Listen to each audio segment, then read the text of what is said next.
City exchange western union ട്രോഫിക്ക് വേണ്ടിയുള്ള media one gift super കപ്പിലെ ആഘോഷപ്പോരിൽ KMCC മലപ്പുറത്തിന് ജയം. KMCC കോഴിക്കോടിനെ 1 ഗോളിനാണ് തോൽപ്പിച്ചത്. മാക് കോഴിക്കോട്, ദിവാ കാസർഗോഡ് ടീമുകളും ജയം സ്വന്തമാക്കി.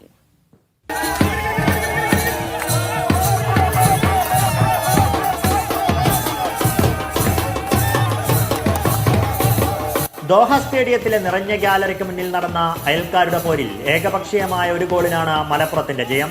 9-ാം മിനിറ്റിലാണ് വിധി നിർണയിച്ച ഗോൾ പിറന്നത്. സഫീറാണ് ഗോൾ നേടിയത്. 3 മത്സരങ്ങളിൽ നിന്ന് KMCC കോഴിക്കോടിനും KMCC മലപ്പുറത്തിനും 6 പോയിന്റായി.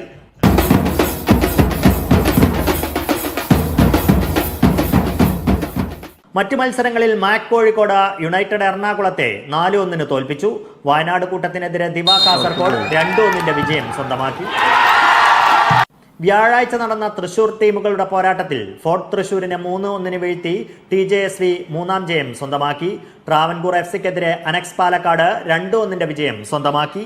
വലിയ ആരവങ്ങളോടെയാണ് media one gift football tournament ഖത്തറിൽ പുരോഗമിക്കുന്നത്. ദോഹ സ്റ്റേഡിയത്തിൽ നിന്നും ഫൈസൽ ഹംസ, മീഡിയ വൺ.